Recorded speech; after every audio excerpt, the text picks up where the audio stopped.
दोस्तों नमस्कार, स्वागत है आपका मेरे चैनल पर। आज हम एक बहुत ही महत्वपूर्ण टॉपिक देखने वाले हैं 16 संस्कारों के बारे में। और दोस्तों 16 संस्कारों को लेकर सवाल पूछे जाते हैं। गर्भाधान से लेकर अंत्येष्टि संस्कार तक ये 16 संस्कार हैं जिन्हें आज हम देखेंगे, और इसके अंतर्गत डिटेल में जानेंगे कि इनमें से कहाँ से सवाल पूछे जाने की जो है संभावना रहती है, वह देखेंगे।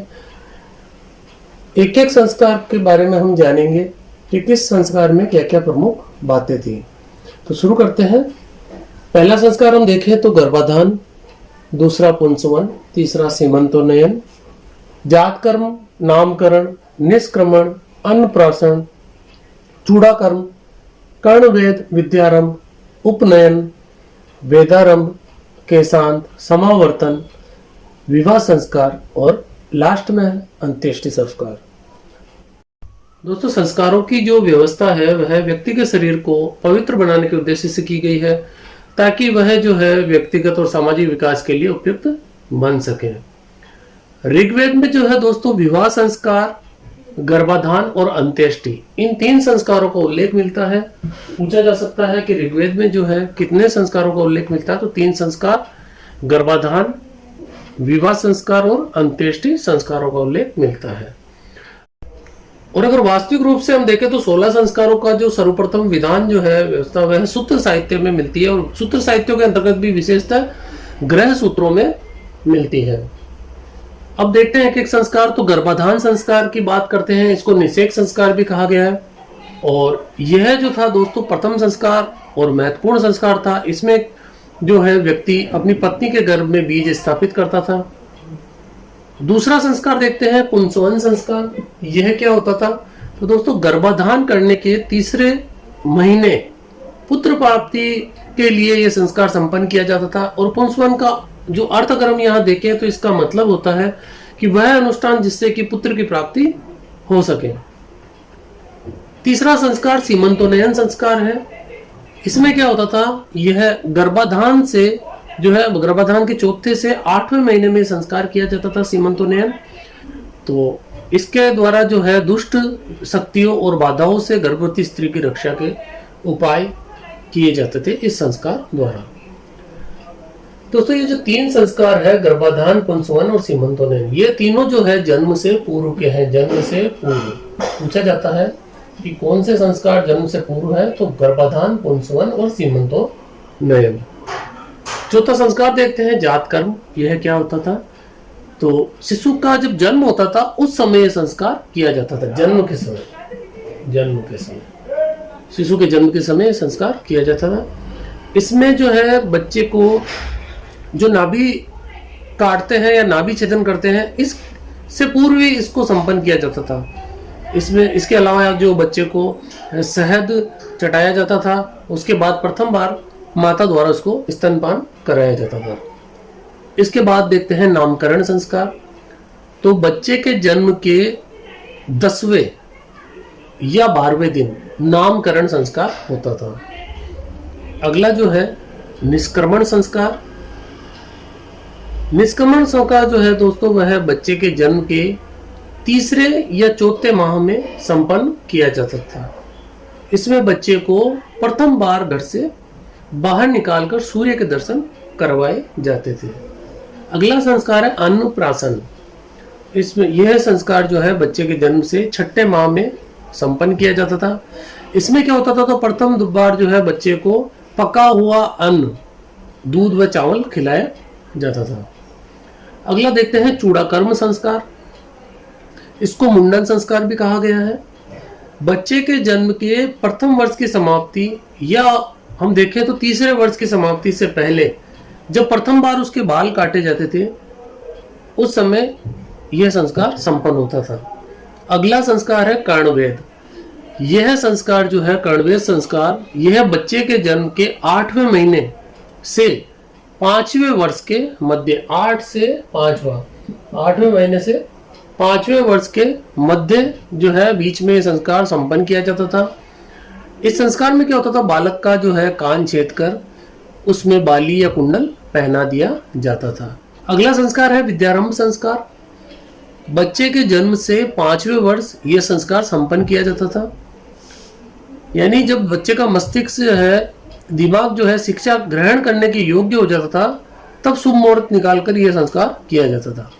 अगला बहुत ही महत्वपूर्ण संस्कार है दोस्तों, उपनयन संस्कार। इससे सवाल पूछे जाते हैं कि उपनयन संस्कार क्या है।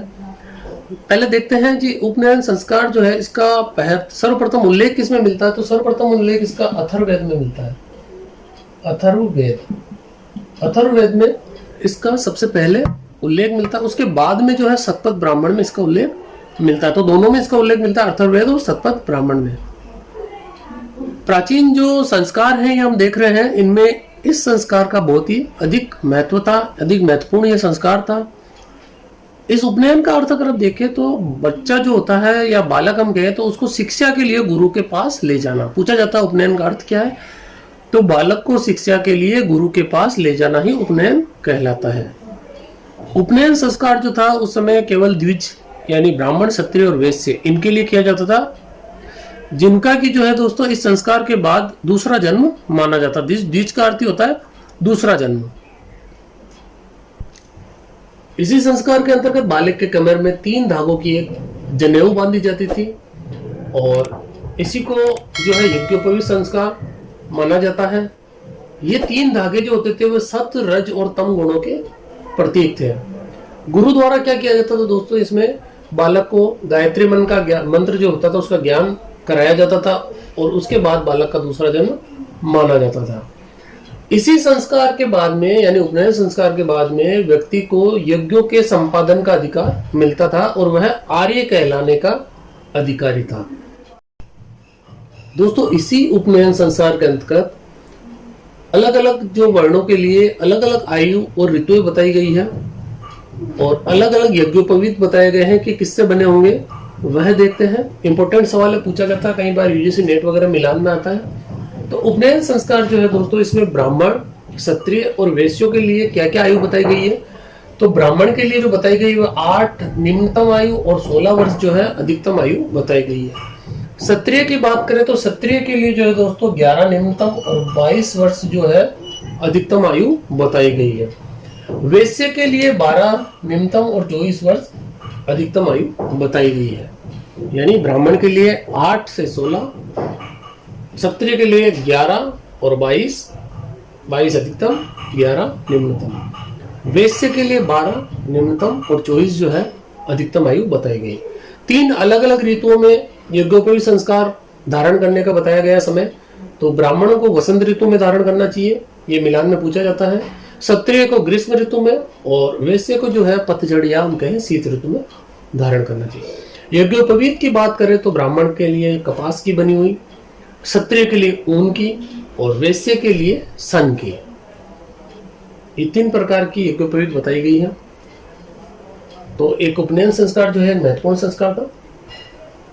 दोस्तों यहाँ जो संस्कार देख रहे हैं हम, जन्म से पूर्व के गर्भाधान, पुंसवन, सीमंतोनयन और यहाँ से जात कर्म, नामकरण, निष्कर्मण, अन्नप्राशन, मुंडन संस्कार या चूड़ा कर्म संस्कार और कर्णवेद, यह जो संस्कार यहाँ तक 4 से लेके ये 9 तक जो संस्कार है, यह जो संस्कार है जन्म से 5 वर्ष की आयु तक के संस्कार है। जन्म से 5 वर्ष की आयु तक के संस्कार। पूछा जाता है कि जन्म से 5 वर्ष की आयु तक के संस्कार कौन कौन से, तो नामकरण, यहां से लेना हमको जात कर्म, नामकरण, निष्कर्मण, अन्नप्राशन, चूड़ा कर्म और कर्णवेद, और जन्म के पूर्व के ये 3 संस्कार। अगला संस्कार देखते हैं वेदारंभ संस्कार। तो इस संस्कार का अगर उल्लेख की बात करें तो सबसे पहले उल्लेख इसका मिलता है व्यास स्मृति में। वेदारंभ संस्कार का सबसे पहले उल्लेख मिलता है व्यास स्मृति में। और यह संस्कार जो था दोस्तों पूर्णतः हम कहें तो शैक्षणिक संस्कार था और इसका प्रारंभ जो है बालक के वेदाध्ययन से होता था। अगला देखते हैं केशांत संस्कार। इसी को गोदान संस्कार भी कहा गया। तो इसमें क्या होता था, जो गुरु के पास अध्ययन कर रहा है जो बालक, जो विद्यार्थी, उसकी 16 वर्ष की आयु में प्रथम बार इसके अंतर्गत दाढ़ी मूंछ बनवाई जाती थी। इसी को केशांत कहा गया है। और इस अवसर पे क्या होता था, गुरु को एक गाय दक्षिणा के रूप में देता था, इसलिए इसको जो है गोदान संस्कार भी कहा जाता है। वेदान, केशांत या गोदान। और इसमें गोदान की आयु अलग अलग बताई गई। ब्राह्मण, क्षत्रिय और वैश्य के लिए, ब्राह्मण के लिए 16 वर्ष, क्षत्रिय के लिए 22 वर्ष और वैश्य के लिए 24 वर्ष बताई गई है। अगला संस्कार देखते हैं, समावर्तन संस्कार।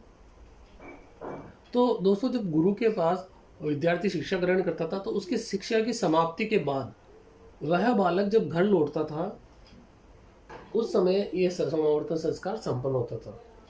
इस अवसर पर जो है सबसे महत्वपूर्ण कार्य स्नान था और ब्रह्मचर्य के व्रत जो होता था, जो ब्राह्मण जो बच्चे ने लिया है, उसकी मुक्ति के बाद विद्यार्थी स्नातक कहलाता था। इस संस्कार के बाद ही व्यक्ति को गृहस्थाश्रम जो होता है उसमें प्रवेश की अनुमति मिलती थी। अगला महत्वपूर्ण संस्कार विवाह संस्कार है। इसमें क्या है दोस्तों, प्राचीन जो हिंदू समाज है उसका सर्वाधिक महत्वपूर्ण संस्कार की बात करें तो यह विवाह संस्कार ही था। और यह संस्कार जो है दोस्तों, आज भी इसकी महत्ता आज भी विद्यमान है। गृहस्थ आश्रम का प्रारंभ अगर माने तो इसी संस्कार से होता है। विवाह दोस्तों कई प्रकार के होते थे पहले, उसके बारे में अलग से वीडियो बनाएंगे। उसमें जैसे ब्रह्म विवाह, देव विवाह, आर्ष विवाह, प्रजापत्य विवाह, असुर विवाह, गांधर्व विवाह, राक्षस विवाह, पेशाच विवाह, यानी 8 प्रकार के विवाह होते थे। उनमें क्या क्या चीज़ें होती थी उसके लिए एक अलग से वीडियो बनाएंगे। यहाँ हम केवल विवाह संस्कार के बारे में देख रहे हैं। तो इसी विवाह संस्कार के अंतर्गत एक और संस्कार होता था दोस्तों, इसी के अंतर्गत होता था, कभी पूछा जाए तो मधुपर्क संस्कार। इसमें क्या होता था, वर जो होता था उसको सम्मान पूर्वक एक आसन दिया जाता था और उसके पांव धोए जाते थे और उसको एक मधु मिश्रित यानी मधु मिला हुआ, शहद मिला हुआ एक द्रव्य पीने के लिए दिया जाता था। दोस्तों लास्ट संस्कार अगर हम देखें तो अंत्येष्टि संस्कार है, 16वां संस्कार है। मृत्यु के समय यह संस्कार संपादित किया जाता था। बोधायन एक व्यक्ति हुए हैं, उनकी बात अगर हम करें तो वह कहते हैं कि जन्म के बाद तो व्यक्ति संस्कारों द्वारा लोक को जीतता है और इस अंत्येष्टि संस्कार के बाद वह स्वर्ग की विजय करता है। तो यह अंत्येष्टि संस्कार था दोस्तों। इस प्रकार आज हमने इस वीडियो में गर्भाधान से लेकर अंत्येष्टि संस्कार 16 संस्कारों के बारे में जाना। इसकी जो महत्वपूर्ण जो बातें थी वह देखी, जिसमें कि गर्भाधान, पुंसवन, सीमंतोनयन जन्म के पूर्व के संस्कार माने गए हैं और जातकर्मण, नामकरण, निष्क्रमण, अन्नप्राशन, चूड़ाकर्म और कर्णभेद जो है वह जन्म से 5 वर्ष की अवस्था के संस्कार माने गए। तो दोस्तों यह था 16 संस्कारों से संबंधित आज का हमारा एक इम्पोर्टेंट वीडियो। दोस्तों वीडियो पसंद आया है तो आप लाइक और शेयर करना ना भूलें और अगर आप चैनल पर नए हैं तो चैनल को सब्सक्राइब करना ना भूलें। मिलते हैं ऐसे ही महत्वपूर्ण वीडियो के साथ। धन्यवाद।